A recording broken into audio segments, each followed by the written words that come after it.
Bonsoir. Toi, Oh, t'as un accent bonsoir. algérien, toi. Alors, pas du tout. Désolée. Non, je suis marocaine, je suis pas algérienne. Ok. Je suis à T'as ce côté. petit accent là qui est un peu enrhumé vers la fin là. Je suis enrhumée, effectivement, Ah par bah c'est contre, ça ça, c'est t'es vrai. juste enrhumé en fait, t'as pas C'est d'accent. vrai. C'est ça. Comment ça va? Ça va et toi? Ouais, c'est la première fois que je monte en live. Bravo. Je t'ai découvert il y a quoi, il y a quasiment un mois à peu près, de façon totalement aléatoire en fait. Sur TikTok ou sur Et YouTube ou... je pense que je t'ai trouvé la première fois sur YouTube. Je regardais un petit peu, moi je suis apostate et du coup je regardais ça, j'ai commencé un petit peu à m'intéresser à ça sur Reddit. Il y a le R ex-muslim, etc. Mais c'est des anglophones, je me débrouille bien en anglais, j'ai pas de soucis, mais c'est toujours plus simple en français. Du coup j'ai dû tomber sur Apostat Aladdin, je pense, en anglais, et puis je pense que l'algorithme YouTube, il m'a fait tomber sur tes vidéos. Donc voilà. Et TikTok, c'est un peu plus simple que YouTube, je trouve, c'est plus interactif. Et c'était quoi la première vidéo que t'as vue du coup? La première vidéo que j'ai vue, c'était c'était un mec, c'était un musulman, je pense, et il voulait absolument se battre avec toi. Je sais pas, il y avait une histoire de 150 kilos, 200 kilos, je sais pas quoi. Ouais, je Et vois il tout à voulait fait. Les absolument se mecs, ils battre. disaient, je vais te faire une clé de bras, tu vas t'étrangler et tout. Non, ils faisaient des trucs comme Ouais, ça. c'est ça, il voulait absolument se bastonner, ça parlait Et plus du il est tout voir d'un... mon protège-mâchoire, non? Un truc comme ça. Bon. Ouais, c'est ça, un truc moulé ou je sais pas quoi, je sais pas trop Attends, pourquoi oui, il mon faisait boule bite, référence. ouais. C'est ça. Mais voilà, et du coup, ça m'avait fait rire. Et après, je suis tombée sur plusieurs autres vidéos d'autres apostats que je t'avoue, j'ai pas trop suivi. Mais j'ai trouvé les tiennes assez neutres, dans le sens où c'est pas moi versus toi, moi je vais gagner ou autre, c'est juste que bah, tu les poses devant des contradictions, et puis après, libre à eux de les prendre ou de pas les prendre. Après, ça se ridiculise tout seul. Tu fais pas beaucoup d'efforts de ce côté. Je pense que le plus gros effort que tu fais, c'est de rester calme. Donc Le voilà, sportif intelligent évite l'effort inutile. c'est ça, c'est ça. Quand on dit que Microsoft, ils engagent les flemmards parce qu'ils règlent les problèmes plus vite et sans effort, c'est exactement ça. C'est ça. Ok, bah Donc ok, je voilà. comprends. Et du coup, toi, t'es apostate depuis longtemps et tu nous as découvert parce que tu cherchais un peu de Alors, d'infos dans ce domaine. En fait, apostate, c'est dans. Pour moi, j'ai l'impression que le mot apostat, c'est quelqu'un qui rejette l'islam après avoir vraiment été musulman. Moi, j'ai jamais vraiment été musulmane. Je suis plutôt née dans une famille musulmane et conservatrice, forcément. Et j'ai jamais vraiment cru, dans le sens, en fait, où tu vois le bâton et la carotte, bah moi, c'était plutôt le bâton. Fallait prier, on fallait se faire taper pour prier. Du coup, après, on devient des très bons menteurs. On fait semblant de prier. On prend le tapis de prière, on le bouge d'1 centimètre tous les jours pour faire genre, bah écoute, voilà, j'ai prié, tu vas pas venir prier. Les astuces. Et ça, Oh, ça ton fait tapis, des il est un très peu bons menteurs. tordu parce que tu t'es allongé, Exact. tu t'es levé, donc il y a une petite plissure, Non, ouais. mais Et en plus, je me suis. le pire, c'est que tu es Ouais. obligé de penser à ce genre de détails parce que tes darons, ils ont tellement rien à foutre de leur vie qu'ils vérifient ce genre de détails. Non, mais en fait, ça a commencé parce que moi, je me souviens, j'avais un tapis de prière que j'utilisais jamais et donc je me prenais pas la tête, je le mettais dans le tiroir de ma commode et ma mère un jour elle m'a dit ah c'est bizarre ton tapis il est toujours au même endroit et tout et puis j'ai sorti un mytho du genre ouais maman tu sais moi je suis asthmatique la poussière et tout du coup j'aime pas mettre mon nez dedans quand il y a plein de poussière du coup je le cache et c'est à partir de ce jour que j'ai commencé à le bouger gentiment à chaque fois tu sais pour pas être trop évidente tu vois pour pas lui dire voilà maman je l'ai bougé mais pour que ça fasse plutôt naturel donc, enfin voilà, ça fait des bons menteurs. Tu te lèves pas le matin, tu fais semblant de jeûner, puis quand tu vas aux toilettes, si t'as la chance comme moi d'avoir des toilettes dans la salle de bain, et ben tu peux boire autant d'eau que tu veux, tu vois, c'est ce genre de truc. Donc, moi là, j'ai. Mais Ouais. si on te chopait à le faire, il t'arriverait quoi? Ils sont tranquilles Ça m'est ou? jamais arrivé. Non, je pense que je me serais pris plusieurs. Moi, j'ai eu de la chance de pas être dans une famille violente entre guillemets de ce côté. C'est-à-dire que je me serais pris peut-être enfin violente, oui, une ou deux claques, tu vois, ce genre de truc. Ah, ça, qu'est-ce que ça aurait Je me été si suis... c'était violent? Ouais, je viens de me rendre compte de ce que je suis en train de dire. T'as vu comment on a Euh, intériorisé et normalisé la ouais, violence? c'est terrible, hein. Et ou alors un sermon de 2 3 heures, voilà ceci, tu vas aller en enfer, machin. Ça m'a beaucoup terrifiée. c'est pas tant le paradis qui m'intéressait, parce qu'en fait, le paradis pour les femmes, il n'y a pas grand-chose. Enfin, il n'y a rien, quoi. Si c'est du miel, des grenadines ou autre, j'en ai déjà maintenant, donc ça m'intéresse pas trop. C'est pas le meilleur pitch, en fait. Et moi, c'était plutôt la crainte. Parce qu'on me disait, ouais, Dieu, il te regarde tout le temps, il est tout le temps là. Du coup, je me souviens, je pensais, tu sais, qu'il était derrière le canapé, sous le lit, qu'il regardait tout, tu vois. Et ça Attends, me mais tu sais terrifiait. quoi? Je vais te montrer en exclusivité, en avant-première, vu que tu en parles. Oh. Tu sais que j'ai écrit un livre, Incroyable Islam? Oui, je l'ai, je viens tout juste de le terminer en plus, il y a une demi-heure, je pense, ou Ah, c'est 45 vrai, ça t'a minutes. plu. C'est pour ça que t'es Et il monté, t'es est motivé. super fun. Ouais, ouais, Ouais. non, il est super fun. Et en fait, j'aime bien ton sarcasme et ton cynisme. Et le sarcasme qui passe à 2 kilomètres au-dessus de la tête des gens qui s'en rendent même pas compte, en fait. Ouais, bah Ah, c'est mais, dommage. il est trop beau le dessin. On dirait quelqu'un qui dessine chez Berserk. C'est trop cool. Ouais, t'as vu? C'est un dessin qui va Et, arriver dans Incroyable Coran, le prochain livre qui arrive bientôt. Donc c'est mon tafsir du Coran. Attendez, je vous le mets en grand, je le centre bien. et ça, c'est Dieu qui nous surveille, du coup, là, Ouais, avec. c'est voilà, c'est Allah qui te surveille en toutes circonstances, regarde. Parce que Allah est toujours à Putain, c'est. l'affût, d'après le Coran. Donc il te surveille Alors, aux tu vois, toilettes, il te surveille au tu- resto, il te surveille à la plage, ah, il mais te surveille chez c'est toi, il te vraiment surveille ça, dans la hein. jungle. Allah, il C'est est partout, tu terrible. vois. On Mais reconnaît moi, tu Allah, vois, du je coup, t'as reconnu l'imaginais. Allah direct? Mais en fait, j'ai reconnu juste avec les mains. Mais en fait, moi, je m'imaginais là comme un vieux avec une longue barbe blanche. Tu vois le grand-père de Non, Kirikou? mais ça peut pas être un vieux alors que c'est le plus grand, le plus fort, le plus beau. Arrête de déconner. Bah, en fait, j'imaginais juste, enfin, Un le vieux plus fort, musclé? le plus beau. Je m'imaginais juste un vieux énormissime. Enfin, beau et tout. T'as pas le droit de te faire une image de Dieu, parce que déjà, le plus beau, c'est Mohamed, c'est pas Dieu. Dieu, il a pas de concept de beau, entre guillemets, tu vois. C'est vrai. Et du coup, c'était juste une espèce de flash lumineux qui aurait une longue barbe blanche et qui serait à l'affût, quoi. Voilà. Moi, je vais dire que grosso modo, j'ai un peu apostasié depuis 2 ans, entre guillemets. J'ai été dans une famille musulmane, du coup j'ai été, enfin en France, je suis née en France, j'ai été dans une famille donc musulmane qui m'a élevée dans l'islam, etc. Euh, Au moment du collège, on m'a inscrite dans un collège musulman. Et ça a été 4 ans que j'ai détesté. Parce que tous les gens là-bas, forcément, enfin, tu sais, il y avait l'heure de la prière, etc. Fallait faire semblant devant tout le monde.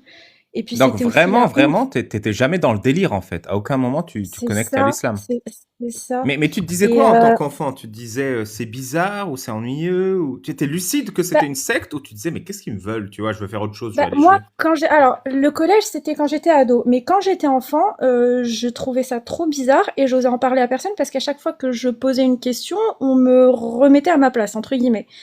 Je me souviens un jour, on était en vacances, parce qu'on partait en vacances d'été au Maroc, tu vois.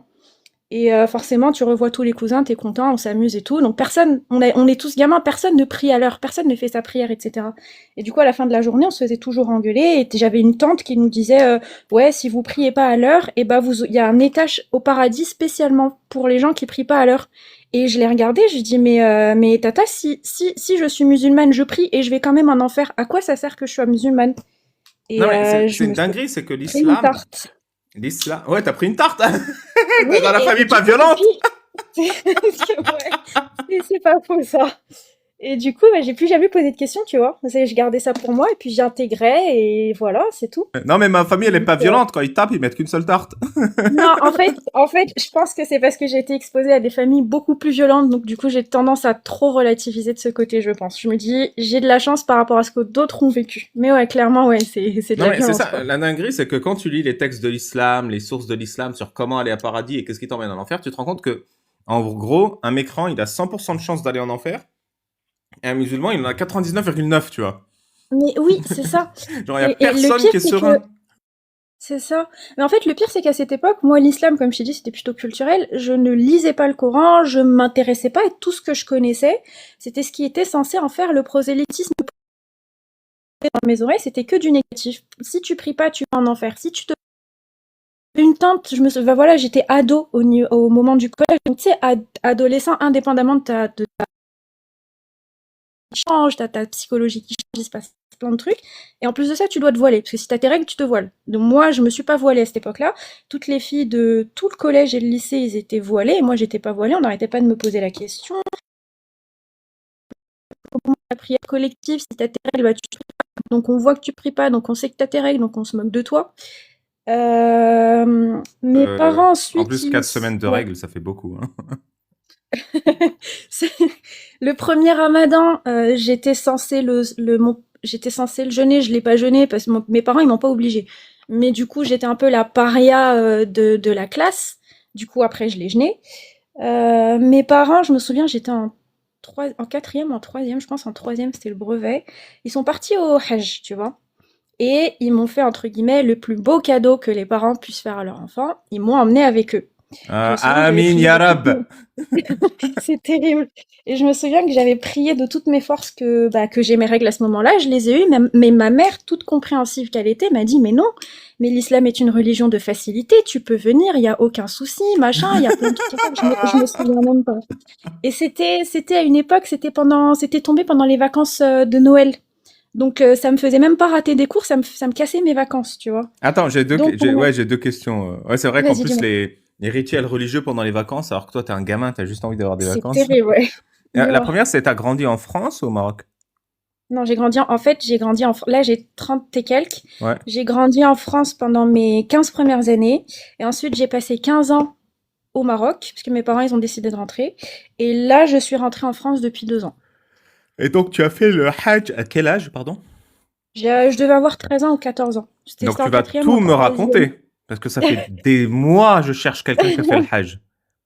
Alors Donc, c'est des souvenirs d'ado hein, et c'est une période que ouais, j'ai mais pas quand aimée, même, tu vois. ouais, quand même, parce que je sais, il y a des millions et des millions de personnes qui font le Hajj, mais il y a personne qui t'explique le Hajj en détail. Même les musulmans, ils te l'expliquent pas parce que tout le monde sait que c'est une arnaque. Du coup, tu peux pas rentrer et dire j'ai fait En ça, fait, j'ai fait ça. Les gens, ils font mais c'est nul, tu vois. Tu fais c'est une waouh, c'est grosse tellement arnaque. spirituel.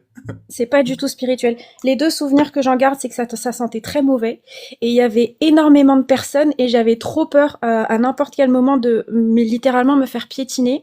Ou si je perdais la main de mon père ou si je perdais la main de ma mère, j'étais coincée en Arabie Saoudite jusqu'à la fin de ma vie. Alors après, j'avais 13-14 ans, donc je connaissais pas trop ce que c'était l'Arabie Saoudite, les droits des femmes, les droits des filles, machin, enfin, les non-droits. Et j'ai Donc entendu, c'est c'est pas trop... progressiste, hein. Ouais, c'est très progressiste. Maintenant, elles peuvent passer leur permis. C'est waouh. Mais Euh, du coup, voilà, c'est même pas ça qui me faisait peur, c'était juste, en fait, j'étais dans un pays inconnu, à des milliers de kilomètres de chez moi, c'est fini, en fait. Et du coup, il y avait euh, déjà la première étape où les hommes, ils doivent s'habiller, tu sais, quand tu rentres dans le territoire sacré, je sais plus exactement le détail, ouais, le où ils haram, ouais. doivent, ouais, c'est ça, ils doivent s'habiller, et puis moi, je portais pas le voile à cette époque. Et là, je devais porter le voile, et j'avais pas de abaya ou quoi que ce soit. Du coup, je me souviens, quand on était en hiver, j'avais pris ma grosse doudoune qui était super longue et qui descendait en dessous des genoux. Alors, je te dis pas, la doudoune en Arabie Saoudite, c'est pas terrible. Donc, j'avais un voile, une doudoune, et puis j'avançais, et puis après, T'as lancé une mode, je pense, non? je sais pas. Non, en fait, je me souviens un jour, parce que, en fait, mes parents, ils avaient pris le voyage de 15 jours. Du coup, sur les 15 jours, c'est pas 15 jours de Hajj, tu vois. Le Hajj, c'est quelques jours, et du coup, il y avait, entre guillemets, un peu de tourisme, tourisme religieux, entre guillemets, à Médine, etc. Et je me souviens très bien quand on devait rentrer dans la grande mosquée du prophète, de Médine, tu vois. On rentrait dans la catégorie des femmes et on devait enlever nos chaussures, etc. Et je me souviens, t'avais une saoudienne tout en noir. Enfin, j'imagine que c'est une saoudienne parce que je peux pas trop savoir. Tout en noir avec la burqa, enfin le truc complet, tu vois. Même ses yeux, tu les vois pas. Il y a un grillage noir devant, les gants noirs, tu sais même pas quelle couleur de peau elle a. Qui me regarde. J'avais ma doudoune qui était ouverte parce que je crevais de chaud. Et en dessous, je portais quand même une longue tunique parce que même si mon manteau il est ouvert, bah il fallait que je reste entre guillemets pudique. Et elle me regarde, je me souviens, elle prend du bout des doigts le devant de la doudoune, elle l'ouvre pour voir ce qu'il y a à l'intérieur, et elle me regarde et elle me dit Mat seterti. Et je pense que ça veut dire que tu t'es pas pudifiée, tu t'es pas couverte. C'est ce que là tu es, t'as un peu une PUTE, tu vois, qui se Mais t'as une balade putain là-bas. de doudoune! Mais je te jure que ça m'a Non, traumatisée. mais Mais si on vraiment, t'enlève tes vêtements, t'es toute nue, c'est quoi ça? mais vraiment. Mais tu sais que ça, je me disais ça quand j'étais petite. Pourquoi est-ce que moi, je dois mettre le foulard pour prier alors que mon frère, il peut prier comme il veut? Dieu, il sait pas à quoi je ressemble, c'est lui qui m'a créé. Enfin bref, tu vois, il y a plein de trucs comme ça. Mais cette image de cette dame, ça m'a vraiment marqué. Autant la mosquée, je m'en souviens plus très bien, parce que c'est une foule humaine, tu vois, t'es un point parmi 1 million. Mais ça m'a marqué. Puis après, il y avait les trucs du Hajj, les 7 tours. Puis j'étais crevée, je me souviens. Je comprenais pas pourquoi les gens ils faisaient la course pour aller toucher un caillou. Je connaissais pas du tout Enfin, il y a plein de trucs que tu connais pas. Tu sais, tu connais la Non, mais en Kaaba, plus, tu tu devais fais faire. tes 7 tours, mais pourquoi faire? Genre, pourquoi Mais c'est 7 ça, tours? Pourquoi tu tournes? Pourquoi tout le monde c'est tourne? 7 tours et puis il fallait être smart, tu vois. Fallait, si tu veux pas faire 40 000 kilomètres, parce que heureusement, j'avais pas des, enfin, j'ai des parents qui sont conservateurs, mais c'est pas les extrémistes qui veulent faire les tours de la Kaaba à la partie la plus externe de la mosquée qui est énorme maintenant avec tous les ajouts Ouais, tu sais, architecturaux. il y a autre chose en fait. Moi, je suis très critique de l'islam, mais je dis à la rigueur, tu vois, la prosternation, l'inclinaison, les mains comme ça, c'est des mouvements de soumission et d'adoration, tu vois. Que ce soit un être Ouais. humain, une idole, un dieu. Mais tourner en rond, Non, mais ça n'a t'es pas là, de tu sens. tournes. Ça n'a pas de sens, tu vois. Et tu tournes et tu tournes et tu tournes et tu dois pas perdre le fil parce que c'est 7. Vaut mieux faire 8 que 6 parce que si jamais tu perds le fil, si t'en fais pas assez, faut recommencer tout depuis le début. Mais autant, tu vois, la Kaaba, c'était à ciel ouvert, il y avait du monde et tout. Mais en fait, moi, c'était le Safa et Marwa je comprenais pas du tout. Parce que autant, ça a peut-être une valeur, entre guillemets, historique, tu vois. Même pas religieuse, vraiment juste historique. Mais là, maintenant, actuellement, comment c'est construit, en fait, tu as des couloirs modernes, high-tech de partout. Et en fait, de bout en bout, quand tu es au niveau de Safa, tu as une espèce de... Tu sais, le sol, on dirait un caillou qui a été complètement lissé. Tu vois les faux cailloux Ouais, ouais, quand t'es dans un tout est parc à artificiel thème? en fait. C'est ça, c'est C'est ça, plus du tout la maison d'Allah construite par Abraham. c'est ça. Ça a Et été à un fait moment, par Beber Eco du c'est tout Portugal là. climatisé, t'as des Euh, lumières vertes pour te dire faut aller par là, des lumières rouges pour dire t'es à contresens. Ça, Enfin, franchement, Allah, il s'est bien modernisé, hein. Je kiffe. mais c'est terrible. En fait, tu vois rien du tout. Après, il y Et avait tu quoi sais, le encore pire, comme c'est forme? quoi? C'est que, tu sais, la stèle qu'il fallait lapider le shaitan, là. Mais oui, c'est ce que j'allais te Ils dire. ont déplacé le putain de shaitan. Ils ont déplacé Ils ont Satan. déplacé, ils ont déplacé Comment ils ont Satan. fait? Maintenant, Satan, c'est pas un mini obélisque, c'est une espèce de, De mur. tu- bah, c'est un mur, mais tu vois, il est concave des deux côtés. Il est pas plat, il est concave des deux côtés, avec une espèce de grande balustrade en face pour pouvoir jeter les cailloux. Enfin, j'ai vu dans ton livre qu'ils sont récupérés par le bas pour être revendus, etc. Et j'avais trouvé ça trop con aussi, parce que tu sais, l'homme, c'est le chef de famille, c'est lui qui va ramasser les cailloux pour les ramener. Je me dis, mais papa, il est parti en mission de ramassage de cailloux. Je trouvais Chérie, ça un peu t'es ridicule, l'homme de la tu famille, vois. je compte sur toi. Tu portes le pantalon, Mais va ramasser les cailloux. J'y vais, ma vraiment, dulcinée. Du sais, j'ai laissé ma peau. c'est exactement ça.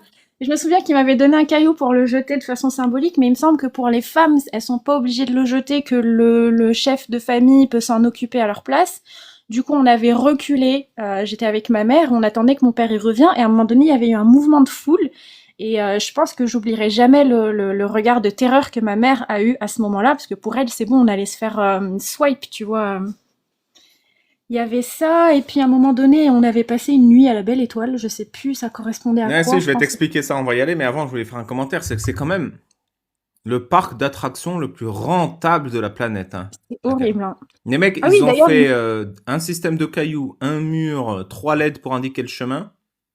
Ils attirent plus que genre tous les Disneyland du monde. mais vraiment, il me semble en plus que mon père, il m'avait dit qu'à l'époque, il avait pris genre une forme. À l'époque, hein, à l'époque, ça fait quoi? Ça fait, il y a quasiment 15 ans.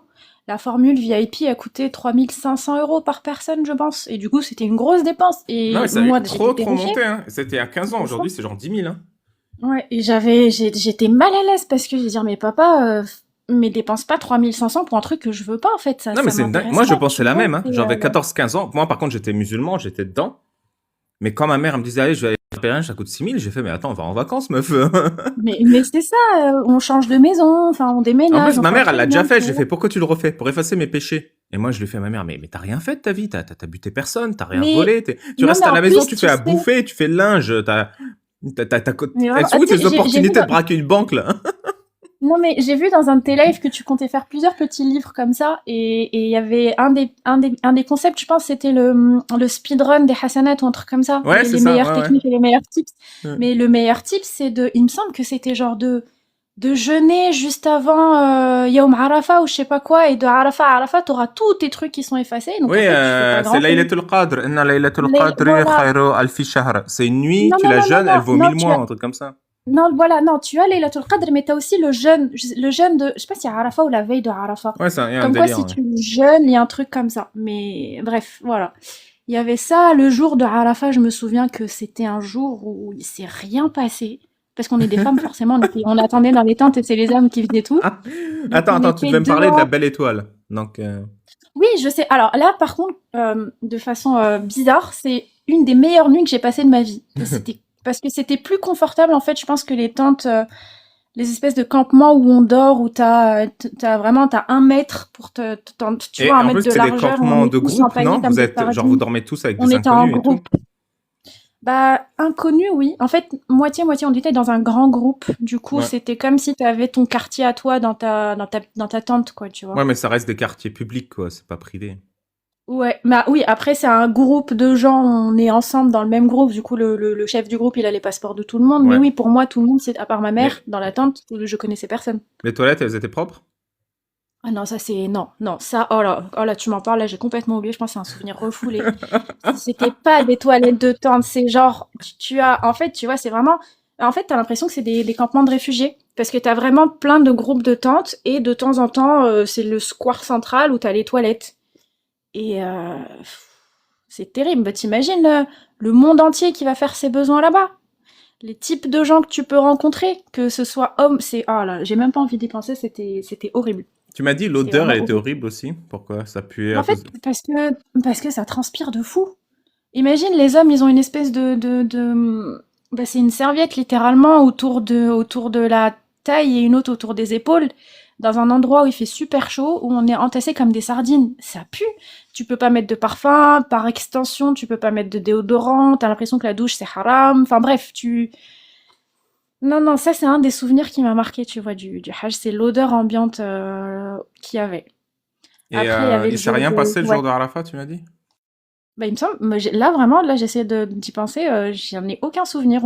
Là la différence c'est qu'on était dans une tente extérieure, c'était au pied du mont Arafat, tu vois. Du coup les hommes ils montaient, forcément c'est des hommes, et nous on était en bas, on attendait. Puis il y a eu un prêche, je crois, ou un truc comme ça. Je pense d'ailleurs que c'est le seul jour où j'ai eu une salade dans ce que je mangeais, parce que c'est vrai qu'on mangeait que du riz tout le temps, et je pense que c'est fait exprès pour constiper tout le monde, ça fait moins de monde aux toilettes. Ça c'est vraiment ma théorie, tu vois. C'est le jour où j'ai eu de la salade et en fait, je pense que c'est le seul highlight de la journée et on a attendu longtemps en fin de soirée le temps que les minibus ils reviennent pour qu'on rentre. Mais le Eid c'était pareil, on l'a passé Mais comme attends, on tu est des sais, femmes forcément. quand tu dis c'est rien passé le jour d'Arafat, en fait, il se passe rien pendant le Hajj. En Les fait gens, ils se rendent c'est pas très compte, vrai, mais les conseils c'est qu'on te ça. donne, c'est, bah voilà, tu vas, tu fais tes 7 tours, tu jettes tes cailloux, mais en fait, ça te prend maximum 1 heure par jour. Mais Maximum. c'est ça. Mais en Donc, tu fait as c'est tellement 23 heures aliéné. dans la journée où tu es au milieu du En désert, fait il n'y a rien. tu dois rester assis toute la journée à faire la bake, à faire à lire le Coran, mais même ça devient redondant. Même si j'essaye de faire comme les autres, à répéter 40 000 fois la même chose, bah, au bout de Ouais. 5 minutes, Donc, c'est déjà, pas deux drôle, tu trucs. vois. Le truc, c'est que pendant les 10 jours où tu es là-bas, dès que tu as du temps libre, tu gagnes des points si tu dis la baïka ya Allah, ya la baïka ya Allah, la baïka. Donc, vous êtes tout le temps la baïka. Et même quand quelqu'un passe, on te recommande de lui dire la baïka, la baïka. Tu vois, vous êtes tous en Non, train de la non, mais baïka. Il faut ouais, qu'on vous entende. Du coup, c'est un enfer où les gens ils font la baïka, la baïka. Ils sont abrutis comme ça. Mais imagine dire c'est la ça. baïka, la baïka, la baïka, la baïka, la baïka, la baïka, la baïka. Là, je l'ai fait juste 5 secondes, j'en ai Mais marre. c'est, Mais le mais ça, dire même 8 heures par les mots, ils jour. perdent leur sens. Ouais, les mots, ils perdent leur sens, ça devient juste c'est comme quand tu t'assois chez toi et tu répètes 10 fois d'affilée le mot patate. À un moment donné, ton cerveau ne reconnaît plus le mot patate, c'est juste une suite de syllabes. C'est pareil. En fait, ça t'anesthésie le cerveau. T'as plus besoin de réfléchir, t'as pas l'impression que t'as soif, que t'es fatigué ou quoi que ce soit. Enfin, j'ai pas. En plus, j'avais 13 ans ou Donc, 14 ans, j'avais pas la Donc, t'es lucidité vraiment là. d'aujourd'hui. Donc, T'as fait ton tour autour du caillou, t'as jeté tes cailloux sur le diable, et là, il te reste 10 heures dans la journée à 40 degrés à occuper. c'est ça. Et t'es là, Après, pas c'est de vrai qu'il y avait des téléphone, moments qui étaient. tu baises Ah pas, si, si, tu bouffes du j'avais le riz. téléphone. Si, si, Ah, si, ça si. Non, va non, alors. non. Pour être tout à fait honnête, je me souviens, c'était un vieux Nokia et j'avais Snake dessus. Et ça me permettait de passer un peu le temps. J'étais un peu l'attraction du groupe parce que je pense que j'étais la plus jeune du groupe, forcément. Et du coup, les gens, ils trouvaient ça mignon. J'ai reçu 40 000 rappels, machin bidule, mais tu sais, en mode grand-mère, en mode t'es mignonne, en mode ouais, tu fais plaisir à tes parents, et les fameuses questions, est-ce que tes parents, tu sais, t'as 13 ans, 14 ans, est-ce que ton hajj va être compté ou pas? Genre, on te demande devant toi, est-ce que t'as déjà eu tes règles ou pas? Mais c'est pas tes affaires, en fait, Ouais, ils sont là, ils sont c'est pas demandés. tes En plus, éléments, c'est un truc, c'est c'est ultra terrible. intrusif, l'islam, c'est qu'on te demande tout le temps où c'est juste tes Exactement. règles. Et toi, t'es là, mais est-ce que je te demande quand t'as chié, toi? Mais c'est ça, c'est ça. Est-ce que t'as une infection urinaire? Non, c'est pas mes oignons. Enfin, je sais pas. En plus de 13 ans, tu vois, t'es vulnérable, tu changes, tu connais personne. T'es, enfin, voilà. Et puis il y a le jour de l'Aïd, donc la fin du Hajj, où encore une fois, je pense le seul highlight, enfin, c'est même pas un highlight, le seul truc qui s'est passé dans la journée, c'est que je me suis coupé une mèche de cheveux. Voilà, parce que c'est la sunna ou un truc comme ça, tu vois. Et encore une fois, c'est les hommes qui font le sacrifice, etc., etc. Et cetera. Et en fait, moi, je me souviens qu'à ce moment-là, j'avais qu'une hâte, c'est de rentrer, parce que le Eid, c'était la fin. Déjà qu'on rentre à l'hôtel, parce que j'en avais marre des campements, on passe une nuit là-bas, et puis qu'on rentre à la maison. C'était horrible. Voilà. Et le dernier souvenir Bah, horrible tu du sais, Hajj, c'est que j'ai c'est vraiment... entendu deux Ouais. témoignages de gens qui disent qu'ils sont allés au Hajj avec leur petite fille de genre comme toi, à 13 ans, 10 ans, et qu'on l'a demandé en mariage sur place. Alors, mon père m'a dit que c'est arrivé, mais j'étais pas au courant après, plusieurs années après. Il m'en a rien fait, tu vois. Mais après, les gens, ils ont pas attendu le Hajj pour ça, tu vois. À partir du moment où bah, je suis la fille de mon père, je me souviens, mon père, il m'a dit un jour, il y a un de ses potes qui a demandé s'il avait une fille à marier. Mon père, il a dit, j'ai une fille, et pas forcément à marier. Et puis mon père, il demande, bah pour qui? En fait, il pensait que c'était pour son fils, mais non, en fait, c'était pour le monsieur en lui-même. Mais ça, je l'ai appris 10 ans plus tard, tu vois, il me le disait pas ou quoi que ce soit. Ça, Oh, c'était vous pas êtes du tout dans tous des les... fous, tous des Vraiment, fous. ça, c'était pas dans les priorités de mes parents. Mais en fait, le truc, la cicatrice, en fait, du Hajj, c'est que, tu vois, quand on rentre, quand on est enfin dans l'avion, parce que ça aussi, c'est une épreuve à elle seule, quand on est enfin dans l'avion de retour, je me disais, c'est bon, je vais pouvoir enlever le voile, être tranquille et tout, revenir. Et là, je vois toutes les filles autour de moi, c'est bon, qui ont leur voile, qui reviennent à leur vie normale, et ma mère, elle me dit, bah non, en fait, t'as fait le Hajj, t'enlèves pas ton voile, tu le gardes. Mes parents, ils ont Ah merde! toujours été dans la Tu team, sais, on entre dirait un film guillemets. d'horreur où t'essaies de l'enlever, il est collé à ta peau. Mais c'est ça, je pensais que c'est bon, j'allais rentrer en France, j'avais Ah bah non, tu deux l'as mis, semaines c'est de fini, devoirs hein. à Tu rattraper. t'enlèves plus, c'est C'est bon. ça, tu peux plus l'enlever. Et en plus, t'as fait un serment devant Dieu, machin, etc., etc. Tu peux plus l'enlever. Et ben du coup, à ce moment-là, j'avais 13 ans et bah, j'ai mis le voile. Voilà, ça a jamais été un choix. Enfin, mes parents, ils disaient entre guillemets, on vous laisse le choix, mais c'est pas tellement. Tu sais, en islam, le voile, c'est pas un choix, c'est un chantage. On a une blague entre nous Ouais, t'as le dans la choix, mais famille. fais attention si tu fais le mauvais choix. C'est ça. On a une blague dans la famille qui dit choisi. En fait, c'est une inside joke, c'est que si ton père te dit choisi, c'est un peu comme si genre va aider ta mère à faire le ménage. Et si tu n'aides pas ta mère à faire le ménage, tu reçois une claque et tu aides ta mère à faire le ménage. Choisis, Ouais, c'est tu as le ça. choix. C'est la même Ouais, chose, tu vois. c'est exactement C'est ça. pas un choix, Enfin voilà. Donc là, j'ai mis mon voile. Et puis c'est juste après que mes parents ils ont décidé de rentrer au Maroc. Parce que ça, ils m'ont dit a posteriori que l'éducation en France, ça les intéresse pas, faut rentrer au Maroc, etc., Ouais, c'est ça etc. le problème de l'éducation en France, c'est qu'on t'apprend à compter, à lire, à utiliser ton cerveau, à C'est respecter tes ça, droits, à à devenir utiliser un ton cerveau adulte. surtout. Ouais. Et quand tu commences à Non, poser ça des leur convenait questions, pas. Ça leur convenait pas. faut rentrer dans un pays musulman. Et du coup, on est rentré. Mais bon, comme moi, par exemple, j'avais quoi, 14, 15 ans à ce moment-là, j'avais déjà fait toutes mes études en français, du coup, j'ai quand même continué dans le système français. J'ai pas recommencé en bilingue ou quoi que ce soit au Maroc. Mais encore une fois, j'étais aliénée dans le sens où je vais au Maroc et là, je me rends compte qu'en fait, il y a des voilés, il y a des non voilés. Dans là où j'étais, c'était un système français. Du coup, je pense qu'on était deux voilés dans tout le collège lycée. Et je me dis, putain, mais je suis au Maroc. J'ai un voile. Je me dis, c'est bon, je vais pouvoir porter le voile sans qu'on me pointe du doigt ou qu'on me regarde tout le temps. Mais en fait, non. Je suis toujours l'attraction du collège. C'est encore pire parce que je suis la fille qui vient de France, qui est censée être libérée, machin bidule. Mais je porte le voile. C'est terrible. Ouais, Et du ils coup, ont dû j'ai se fait une dire que partie. la France est un pays arriéré. Bah, dans un sens, tu vois, j'ai vécu au Maroc, du coup, j'ai vu les deux facettes d'une même pièce.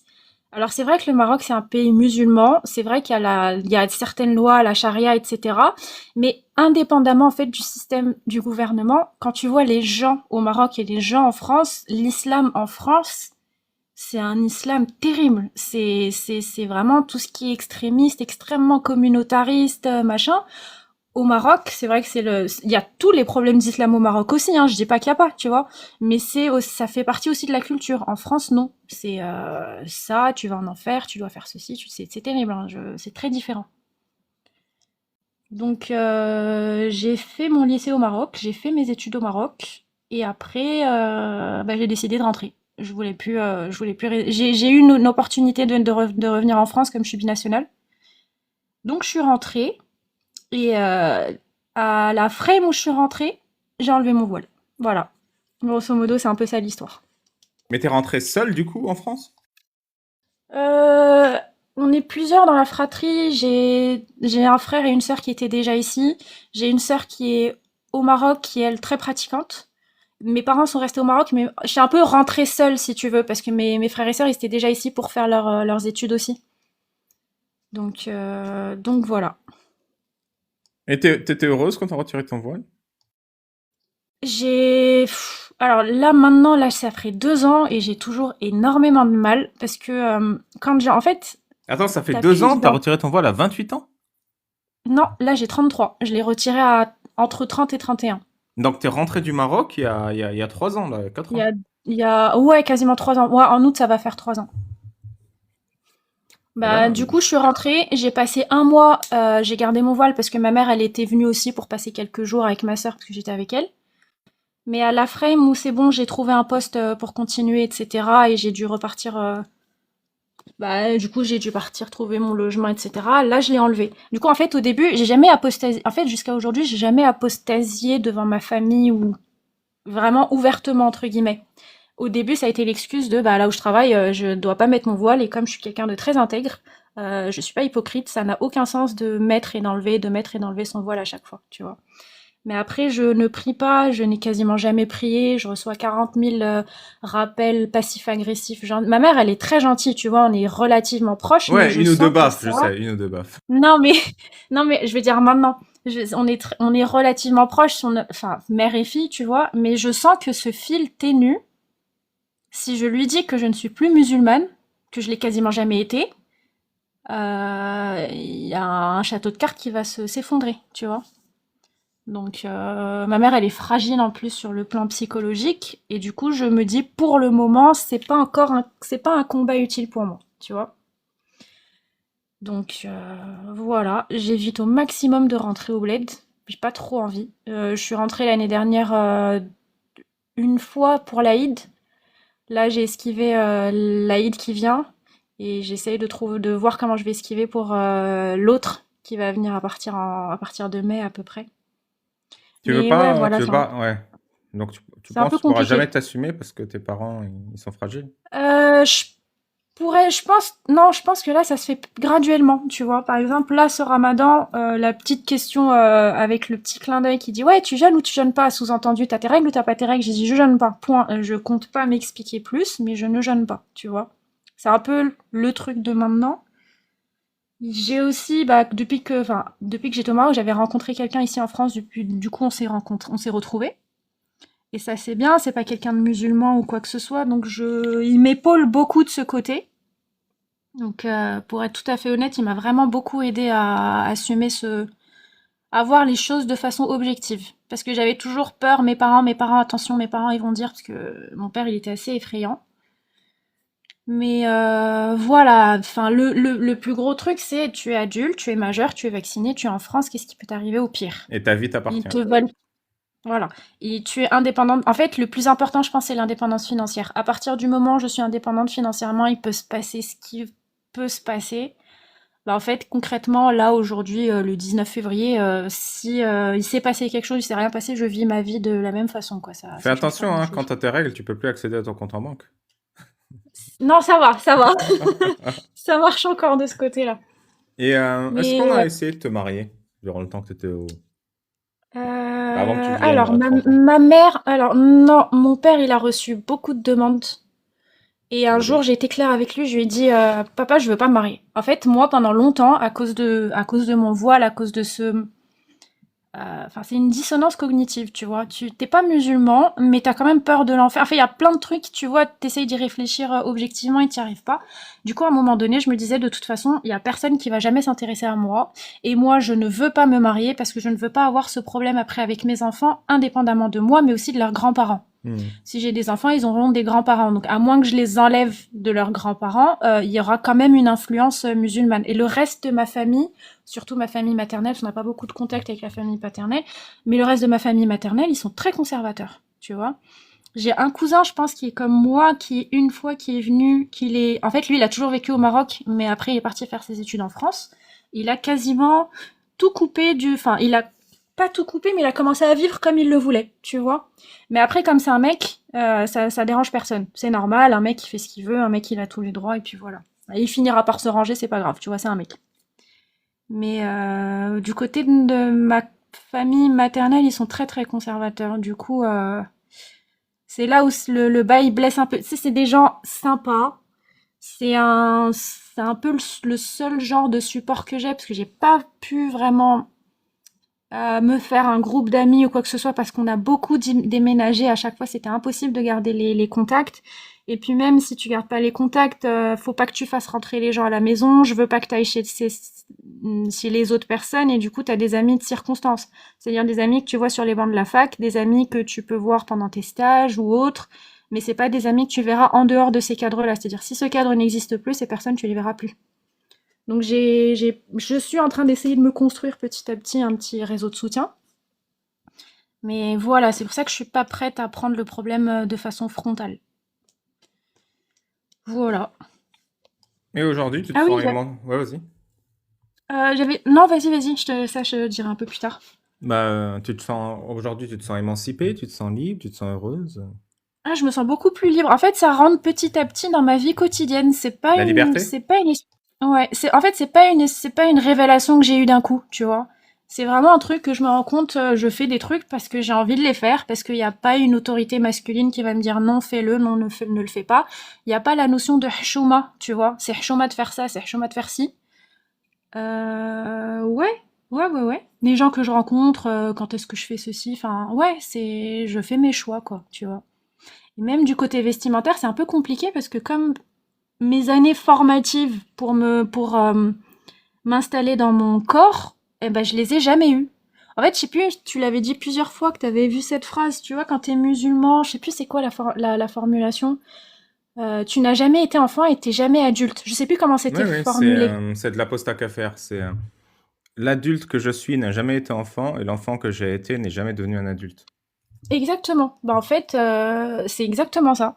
Du coup, j'ai beaucoup de problèmes avec l'image de moi-même que j'essaye de dépasser petit à petit, tu vois. Donc déjà, je me souviens, le jour où j'ai enlevé mon voile, j'avais l'impression que tout le monde me regardait alors que tout le monde s'en fout.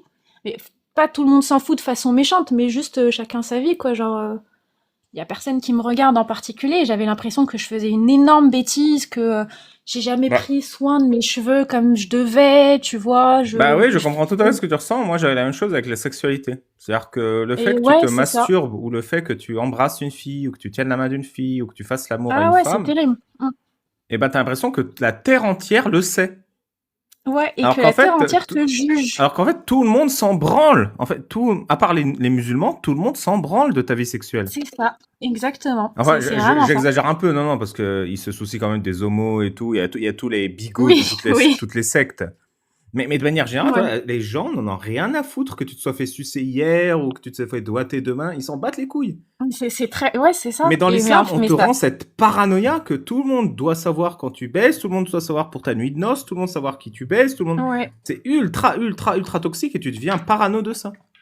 Mm.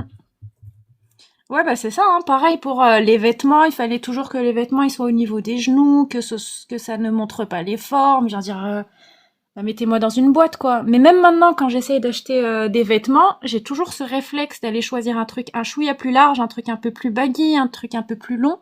Et c'est vraiment, la déconstruction, elle est très longue, tu vois. Et à un moment donné, je me souviens, j'étais en deuxième année, je pense, avec mon voile et tout, et je me disais, je vais jamais m'en sortir, c'est bon, je vais garder le voile, je vais pas me marier, ça va être une espèce de statu quo toute ma vie. Et si je pouvais me parler à cette époque, je me dirais, mais non, on peut changer les choses, tu vois. Mais c'est compliqué. Et bah, c'est un peu perso, mais du coup, c'est ton premier partenaire, c'est quand t'es venu en France? Euh, c'est pas mon premier partenaire, parce qu'encore une fois, le tabou ne rend les choses que plus excitantes. Ah, Donc non, donc c'était quand pas tu mon étais au premier Maroc, partenaire. tu as rencontré C'était des gens. totalement caché. Ouais, Ouais. Ok. mais C'est-à-dire c'était quoi totalement caché? non, C'est-à-dire quoi caché? c'était caché parce que personne ne le savait à part moi et cette personne. Et c'était pervers parce que je me suis sentie utilisée à un moment donné parce que je connaissais pas du tout les relations avec l'autre sexe entre guillemets. Et sans trop rentrer dans les détails, je me suis vraiment sentie utilisée, un peu humiliée à un moment donné. Ça m'avait vraiment dégoûtée, que ce soit de l'image que l'islam donne du sexe ou des relations hommes-femmes, indépendamment du sexe. Tu peux pas être ami avec un mec, tu peux pas lui parler. Dès que tu lui parles, ça commence à scruter. Est-ce qu'il va venir demander la main à ton père? Mais non, en fait, c'est juste, j'ai un TP, j'ai un TD à faire, tu vois. J'ai C'est pas rien de compris spécial. quand t'as raconté que tu t'es senti utilisé. Bah, c'était une personne qui savait que je devais me cacher. Et du coup, j'ai eu un petit peu de chantage de ce côté. Sinon, je vais dire à telle personne. Sinon, je vais dire, je vais te Ouais, out, c'est quoi, tu ultra vois. toxique. Ouais, mais j'ai pas eu la meilleure introduction de ce côté-là. Donc, mais du coup, même avec mon partenaire maintenant que j'ai rencontré, ça a été très difficile au début parce que j'étais extra méfiante, très très froide, tu vois. Ah, parce que Mais ça s'est déjà, bien ta passé. expérience, c'est qu'on peut te faire chanter là-dessus. C'est C'est ça. qu'on peut te juger là-dessus. Oui. C'est que, ouais, si ça arrive à tes parents, ta vie est finie. Et Mais en fait, ouais, tu c'est ça. deviens parano de vivre comme un être humain normal. Mais en fait, il y a ça, oui, c'est très vrai, mais il y a aussi une autre dimension que, il y a beaucoup d'hommes qui s'en rendent pas compte parce que forcément c'est des hommes. Mais il y a la notion de déshonneur que tu rapportes à la famille, parce que tu deviens un objet qui donne l'honneur à la famille. Donc s'il se passe un truc, on s'en fout que toi t'aies été utilisé ou que toi ta vie est finie ou quoi que ce soit, mais t'as apporté la chouma sur toute la famille. Qu'est-ce que les gens vont dire? Tu vois ce que je veux dire? Même ça, tu portes ce poids en plus sur tes épaules. Tu le verbalises pas forcément, mais tu as plus peur de l'avis des autres par rapport à ce qu'ils vont penser et ce que la famille va penser que ce que les autres vont penser de toi et ce qu'ils vont te faire à toi. Tu vois, il y a aussi ce truc en plus. Mais c'est ça. En plus, c'est un truc de ouf parce que, en vrai, faire l'amour, je sais pas, c'est un plaisir de la vie. C'est comme avoir un enfant, c'est comme avoir un Oui. diplôme, c'est comme avoir un joli jardin. T'as envie de le montrer aux gens que tu aimes, t'as envie qu'ils soient heureux pour toi. Or là, Mm. ça devient une source de paranoïa, de peur, de souffrance, ce qui est complètement... Tu vois, Bah, même, mais c'est ça. Même mon partenaire, quand je l'ai rencontré la première fois, j'avais pas encore enlevé mon voile forcément, et lui, il était en France, et moi j'étais au Maroc à ce moment-là. Donc au début, c'était à distance, tu vois. Et lui, il me disait, il s'en fout, il respecte, enfin, il s'en fout en fait. Mais moi, j'avais tellement de pression parce que je me disais, par exemple, plus le temps avançait, plus je me disais, bah ça se passe très bien avec lui. Et là, pour une fois, j'ai pas envie de me cacher, tu vois. Et je me disais, comment je vais l'introduire à mon père? Il est pas musulman. Je vais lui dire qu'il a grandi dans une famille, dans une culture musulmane. Il est pas pratiquant, mais c'est pas grave. La ligne rouge, il boit pas d'alcool, etc. Comment je vais faire? Et puis après, est-ce qu'il va venir au Maroc parler à mes parents d'abord? Je me mettais une pression pour rien du tout. Et après, on s'est dit, tu sais quoi? On va rien faire. On va juste laisser les choses avancer. Ma première étape, c'est d'avoir mon diplôme. Une fois que j'ai mon diplôme, et ben à ce moment-là, je viens en France, c'est un peu ce qu'on a fait. Je viens en France et puis après, les choses se font naturellement. Et du coup, là, progressivement, j'ai abandonné le fait que bah il faut d'abord qu'ils rencontrent mes parents avant qu'on fasse un truc officiellement. Ça me dérange pas du tout qu'on aille. Là, on est en train de voir comment on va finir par s'installer ensemble pour prendre un appart, etc. J'ai pas besoin de l'aval de mes parents. J'ai même pas besoin forcément de la notion de mariage musulman ou autre, avec les 40 000 témoins femmes ou un témoin homme, comment je vais faire pour faire une grande fête à ma famille, parce qu'en fait ça m'intéresse pas que ma famille, voilà, ma famille c'est ma famille, ils sont sympas et tout, mais voilà, j'ai pas envie qu'ils s'immiscent un petit peu partout, ça va être de jugement, tu vois, tout ce genre de trucs, je suis en train de l'effacer petit à petit. En fait, j'essaie juste d'avancer étape par étape, au lieu de penser à tout en même temps, parce que j'ai tendance à un peu overthink les trucs, tu vois. Ouais, tu te rends compte, Et, en fait, petit à petit, et tu commences à intérioriser que ta vie t'appartient. ouais, c'est ça. Mais ça prend du temps. En fait, les gens, ils ont l'impression qu'une fois que tu enlèves ton voile, que tu deviens une femme libérée, ça prend énormément de temps de te déconstruire, surtout si t'as Ouais, je te vraiment comprends parfaitement. Même moi, m'assumer vécu en tant dedans. qu'individu, ça m'a pris du temps. Ouais, Et en fait, ça prend du temps pour deux raisons. Un, c'est parce que c'est pas évident, c'est un apprentissage que la majorité des gens normaux, ils ont pendant leur adolescence, en fait, de 10 à 15 ans. Mais deux, c'est que tu dois aussi t'habituer à la douleur que tu infliges aux autres en simplement étant libre. ouais, Bah oui, parce c'est que ça. quand tu es heureux, satisfait dans ton couple avec ta partenaire hors mariage, bah tes parents, ils en souffrent. C'est ça. Et en fait, Et quand tu... tu essayes de leur expliquer, rationnellement pourquoi vous en souffrez, et c'est encore pire en fait, tu vois. Ça clash de partout. Ouais, et toi, tu veux pas ça à la base. Genre, même si tu t'habitues, même si tu sais que c'est normal, mais tu te dis, mais pourquoi quand je fais un truc normal, ça fait souffrir les autres? Donc tu dois t'habituer à chaque fois que tu es heureux de faire mal à quelqu'un. Ce qui est, tu vois? Ouais. Donc ça Et à aussi, te tu. museler un petit peu pour maintenir un petit peu bah, le fameux statu quo, quoi, tu vois. Ouais, c'est ça. Donc voilà, c'est un peu l'histoire de maintenant. C'est un peu ce que je voulais dire. Ouais, je voulais dire un autre truc, enfin qui a un peu rien à voir avec tout ça. C'est arrêter de circoncire vos gamins, tout simplement. Parce Ah, quand est-ce que que tu t'en es rendu compte? ah non, mais moi je m'en suis rendu compte très tôt.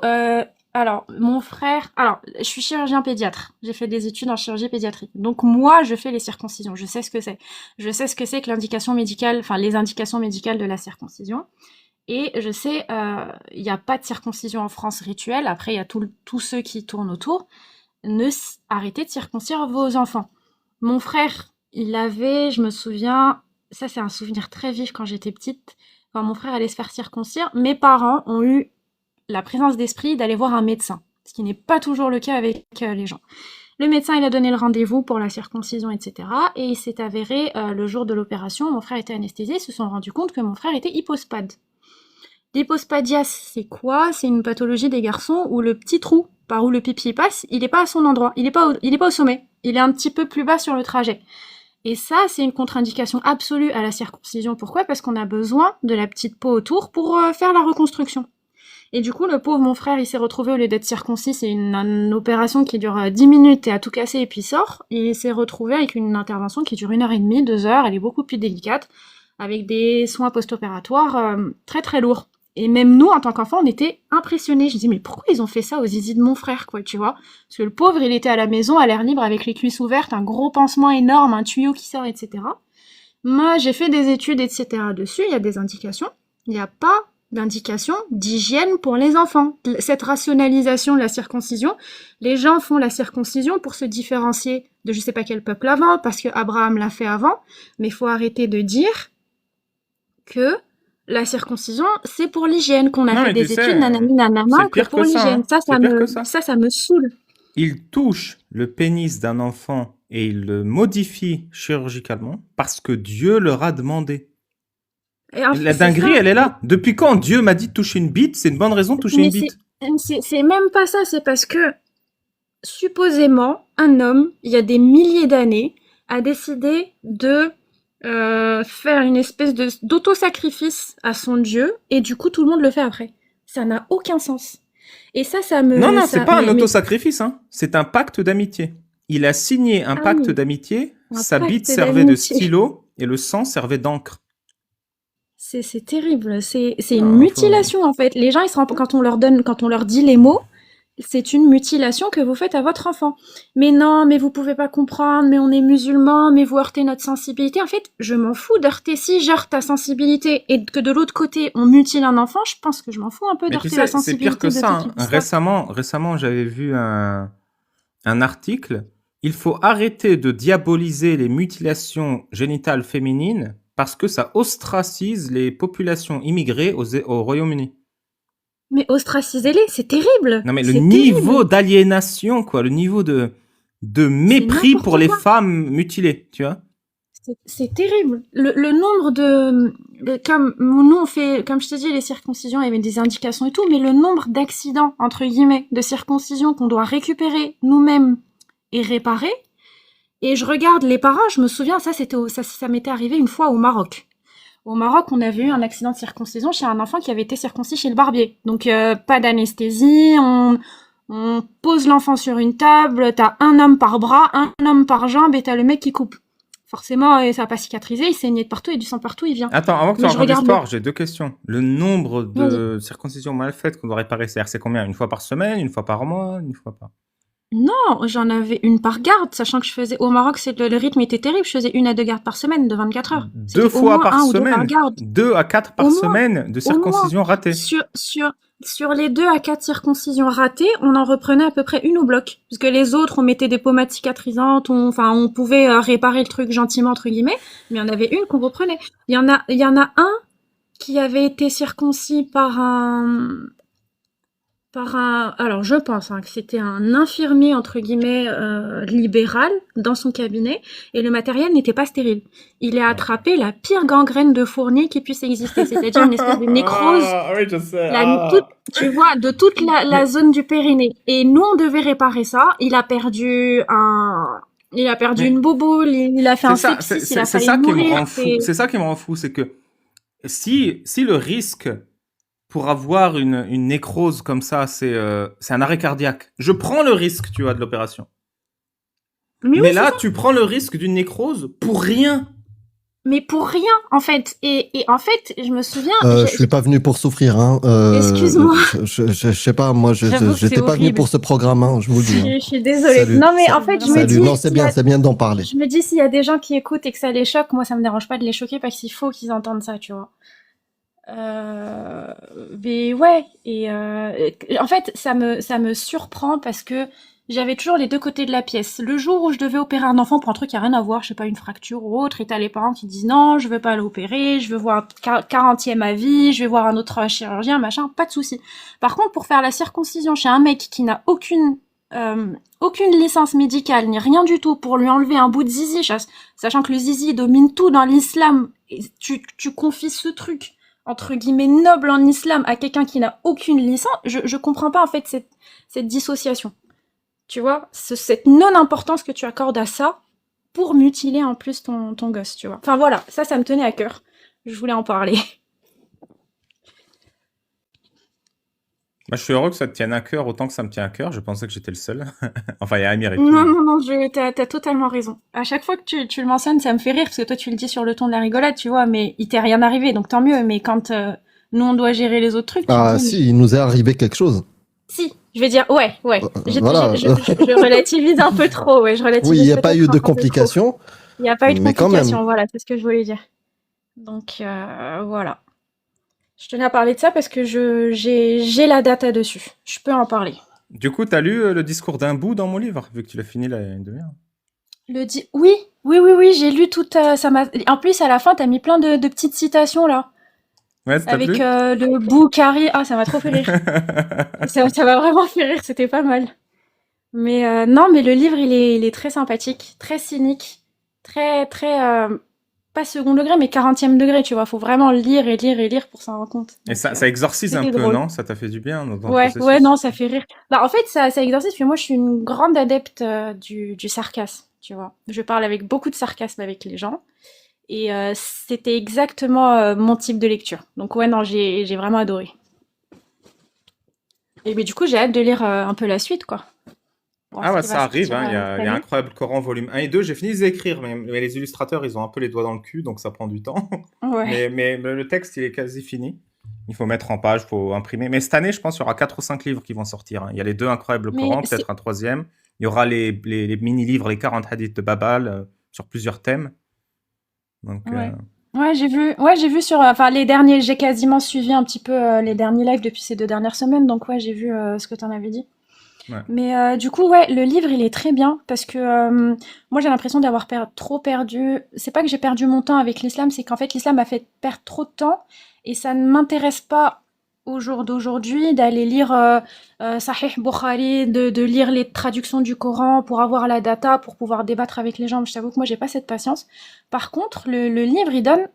En fait, c'est juste pour montrer à quel point, même quand tu creuses pas l'islam, même ce que tu prends en surface et qu'on répète tu vois, tout le temps, c'est largement suffisant pour casser un peu ce mythe, tu vois. J'ai pas besoin d'aller creuser très loin pour me rendre compte qu'en fait, c'est une grosse blague, que ce soit l'islam ou les autres religions, mais moi, je mais parle d'islam parce que quand je vais sortir j'étais les dedans. 40 hadiths inspirants du prophète sur le pipi caca, il n'y aura pas besoin de creuser très loin, hein.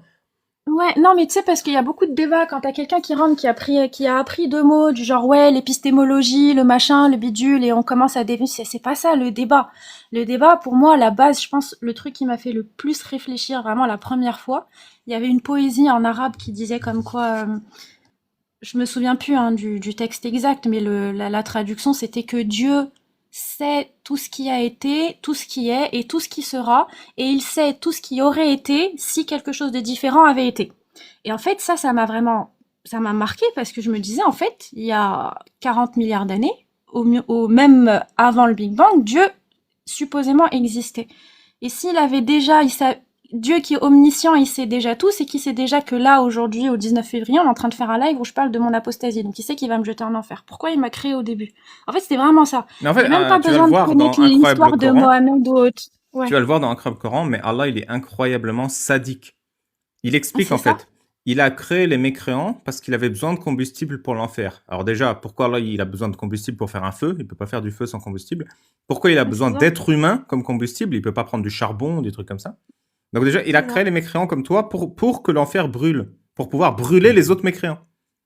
Ouais. Ça, c'est le premier point. Le Ouais, deuxième et point, après, c'est que Allah, par défaut, envoie tout le monde en enfer. Donc de base, il sait, je vous ai tous créés, je vais tous vous cramer le cul. Allez hop. Et hop, ah, là. mais oui, je sais pas si tu connais forcément l'histoire qu'on raconte à tous les petits, là, des deux frères, je sais pas si c'est des frères jumeaux, un qui était très croyant, un qui était pas du tout croyant. Le très croyant, il a passé sa vie à jeûner, à lire le Coran, etc.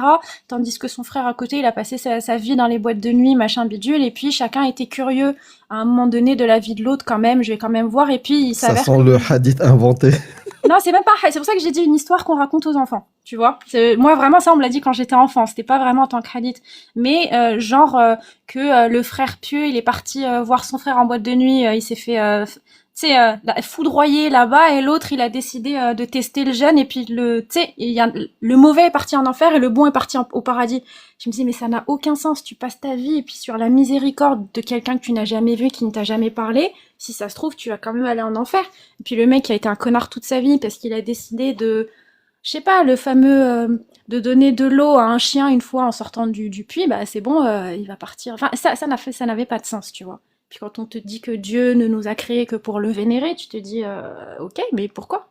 T'as besoin qu'on te vénère? Non, Dieu n'a pas besoin qu'on le vénère. Alors pourquoi il nous a créés? Pour le vénérer. Pourquoi? Tu vois, tu tournes en rond. En fait, tout ce que tu fais, tu tournes en rond. Il y a vraiment plein de petits trucs, t'as même pas besoin de connaître les références des références ou de lire la troisième traduction de mots compliqués en arabe et tu dis ouais mais ce mot il est polysémique, il a 40, enfin t'as même pas besoin de tout ça, tu vois. Ouais, t'es ultra lucide, c'est super. Et franchement, ça fait plaisir d'avoir de temps en temps un médecin comme ça qui comprend et Merci. qui partage mes idées avant que ce soit moi qui l'ai endoctriné dans ma secte d'extrême droite anti-mutilation génitale. Ouais, j'ai eu de la chance j'ai eu de la chance de pas être née de ce côté. Mais voilà. Pourquoi, Ça met un peu fort. pourquoi t'es venu témoigner? Alors, je t'avoue que c'est une raison très très égoïste. Parce que je me dis, en fait, comme je t'ai dit, je suis pas encore capable de prendre frontalement mes parents ou ma famille. Et du coup, je me dis, si je témoigne, ça laisse une trace. Et un jour, si j'ai pas forcément envie d'en parler directement, je peux envoyer le lien. Voilà, j'ai dit ce que j'avais à dire. Et écoutez ça et prenez-le ou ne le prenez pas. Grosso modo. C'est très égoïste de ma part, tu vois. Après, je me dis, j'ai pensé à la circoncision, il y a du monde, fallait que j'en parle. Donc, c'est un peu ça les deux raisons. Merci, j'ai J'étais un beaucoup peu aimé ton timide. témoignage. Ça fait longtemps que j'avais pas un témoignage aussi détendu, Merci, aussi y a pas de clair, souci. aussi limpide et lucide. Bah, la aussi dernière juste. partie. La dernière partie, Babal, de ton témoignage, c'est quoi ton pseudo? Princesse? Oui, Ok. Princesse Squirrel, j'ai inventé au pire. Euh, m'a fait penser à un film que j'ai commencé à regarder, je l'ai pas vu en entier, qui s'appelle Youssef Salem, ou un truc comme ça, sur Netflix, où il y a l'acteur Ramzy, qui joue le rôle d'un écrivain dans une famille musulmane. C'est trop marrant comment il en parle et tout. Et il va écrire un livre. Il est un peu autobiographique, mais il n'arrive pas à l'avouer. Et il va dire que c'est un roman. Et le livre s'appelle Le choc toxique. Ok. En fait, il va grandir avec un mythe. Pareil comme ce que tu viens de dire, les deux frères. Mais lui, le mythe, c'est un couple. Un mec et une meuf qui vont sur la plage et ils vont forniquer. Et ils vont recevoir un choc toxique de la part de Dieu parce qu'ils ont fait ça. Et ils vont rester sur la plage pendant des jours. Et ça l'a traumatisé. Donc toute son enfance, il a grandi avec cette peur du choc toxique. Et il va écrire un livre dessus. Et voilà, ça m'a fait penser à ça. C'est quoi le titre du film, t'as dit? 2 secondes. Ça a Tac, l'air tac, sympa. tac. Ouais. Youssef Salem a du succès. Mais Youssef, le nom Youssef Salem m'a Enfin, il m'est familier. Je pense que j'ai dû l'entendre ailleurs, en fait. Ok, bah écoute, je regarderai aussi. Ça a l'air sympa. Mais ouais, c'est vraiment pour ça, quoi, que C'est qui a de la je suis un musique peu en venue là. arrière-plan? C'est moi ou... C'est pas moi. Bah, moi, je J'entends du l'entends, piano. donc... Ça doit être toi, ouais, je pense que tout le monde est en mute à part... Ah, j'étais en Wow. train de chercher sur mon PC quelle C'était page toi. s'était lancée. Je disais, mais... C'était toi. Bah, je comprenais pas, j'entendais de la musique, je croyais que c'était moi. Et je me disais... Non, Oh, non, c'est le Figaro, ok. parce que j'avais ouvert l'article justement sur les FGM et il y avait une Ah vidéo oui, qui du s'est coup, pour lancée. Le Figaro, j'ai acheté le livre de Fergan Aziari parce que ce mec est incroyable. Et Ah bah tiens, voilà, j'avais prévu de faire ça. On peut lire l'extrait sur Amazon de son livre. Moi, je viens de le recevoir, là. Aujourd'hui, j'étais très contente. Il est mieux que le mien ou pas? Vas-y, franchement. J'ai pas encore commencé, je t'ai dit, avant de rentrer dans le live, j'ai terminé le tien une demi-heure ou 45 minutes avant. Donc, je sais pas Mais encore. c'est le mien qui est meilleur, hein, je te le dis direct. Hein, Forcément. attention, sinon je te banne. C'est moi qui t'ai livré ton livre ce matin, Princesse Scourel, mais chut, faut pas le dire. Hein, Ok, bah merci beaucoup. faut pas que les gens sachent que je travaille pour Amazon. Hein. Ça Après, ils marche. vont dire, ouais, c'est un loser à la posta et tout. Mais c'était moi. Franchement, la mezouza dans l'entrée, Sartek, ma soeur. Merci. Alors, Fergan. Bah, merci à vous Mais, trois aussi de me tenir compagnie pour le ramaton. Ce mais que je du coup, propose... Vas-y, princesse. j'allais dire merci à vous tous. Si t'as pas d'autres questions, moi je veux bien. Moi, j'en ai. laisser la Dis-moi, place. j'en ai. Dis-moi. Ouais, reste. T'as une spécialité rare, tu vois, et dans un Merci. pays, j'ai des questions. Dis-moi. Bah, par exemple, la reconstruction de l'Iman, est-ce que c'est quelque chose que t'as vu ou il y avait des complications aussi? Je sais pas. Alors ça, par contre, j'ai jamais vu. Pour être tout à fait honnête, j'ai jamais vu. Je pense que c'est quelque chose qui est plus fait chez les adultes parce que on n'en a jamais parlé dans ma spécialité. J'ai fait 6 ans d'études dessus et là, je suis à 3 ans Ah d'exercice. oui, toi, c'est après avec le les enfants. diplôme. Ok, d'accord. Moi, je suis d'accord. avec les enfants. J'ai jamais vu ça chez les enfants. Par contre, ce que j'ai très fréquemment vu, ça c'est au Maroc, ça m'est jamais arrivé ici en France, c'est qu'au Maroc, tu sais, il y a souvent des enfants qui se cassent la figure. Et parmi les cassages de figure des enfants, il y a la chute à califourchon sur n'importe quoi. Et il y a souvent des petites filles qui ont des petites plaies à ce niveau-là et ça saigne, etc. Ils viennent aux urgences. Et en fait, ce qui m'avait toujours choqué, c'est que la première question des parents qu'ils posaient, c'est pas est-ce que ma fille va bien, est-ce qu'elle va être opérée ou pas, c'est est-ce que son hymen est déchiré ou pas. Et ça m'a toujours mise mal. Mais ça, au Maroc, mais en France, ça m'est jamais arrivé. J'ai toujours les mêmes types de plaies. Enfin, les enfants, ils sont pareils partout. Mais on m'a jamais posé cette question ici. Ok. Alors moi, je voulais te proposer de rester pour 2 petits exercices. Un, je vais lire l'article de la campagne mutilation génitale féminine. Ok, Et je voulais lire le début de Fergan Aziari. Et après, je te libère, si tu veux bien. d'accord, ça marche.